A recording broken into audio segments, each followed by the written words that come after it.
Kasi nagre-react din kami sa mga sinasabi ng mga tao, sa mga suggestion nila.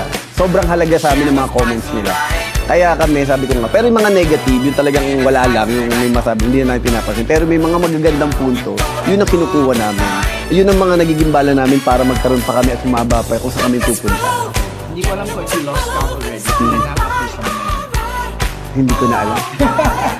Pero dami na eh. Hindi ba? Hindi ka naalala ko, pilot natin 52 ang sabi ko sa akin. So, parang ngayon pa. Dami na. Saka, alam mo, nakakatuwa. Pinangarap ko lang to, sinabi ko sa sarili ko. Nung binubuo ko yung batang sa gusto ko sinabi ko to, I'm sure sa mga unang interview ko na, gusto ko makasama ang lahat ng mga mahuhusay na artista sa Pilipinas.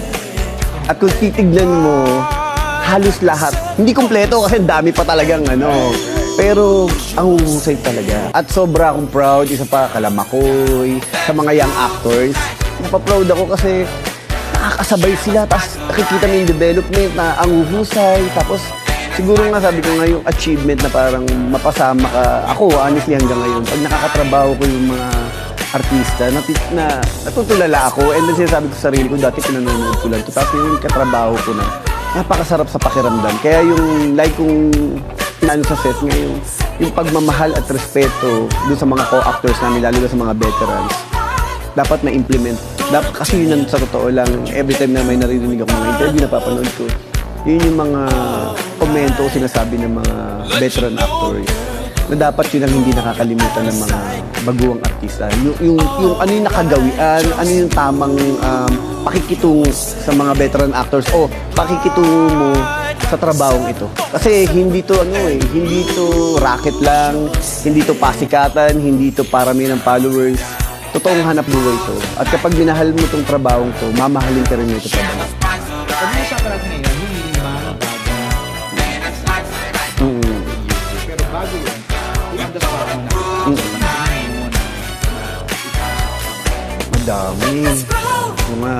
Gusto ko pa makatrabaho sila Chanda Romero,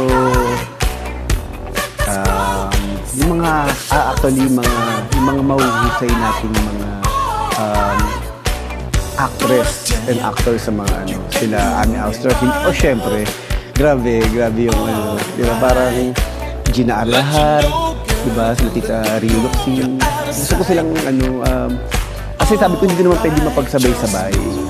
Actually, marami akong, pag nakakapunta ako ng mga okasyon o gathering ng mga show. Oo! Lagi ko sa awa ng Diyos, lahat naman ng na-oo-an ko, na ipapasok ko. Katulad dyan sila Inspirasyon, sila Kuya Dinkidu. Nakita lang kami, tapos gusto nila, sabi ko, hahanapan ko sila. Sabi ko, hindi ko mapapromise kung gaano kahaba, gaano kalaki. Pero sabi ko, hanggat kaya ko, hanggat makakaisip ako ng idea. Kasi sabi ko nga, ang importante naman, makita sila ulit. Ang importante na, alam mo yun, kasi pag nakita ka dito, may isip ka ulit ng mga producer, ng mga directors, na sana itong Batang Quiapo na nagiging daan para makapagbukas ulit ng pintuan sa mga taong, alam mo yun, yung kahit pa paano na, teka lang, nakakalimutan, or matagal na wala. Di ba? Parang, kahit paano, nakakatulong yung show. And then sabi ko nga, dahan-dahan, lahat ng mga artistang, na-oohan ko, hindi ko nakakalimutan yun. Bawa nakausap kita, umuo ko sa'yo. Matatandaan ko yun. Hindi kahit anong okasyon pa, kahit nakainom ako, hindi ko nakakalimutan.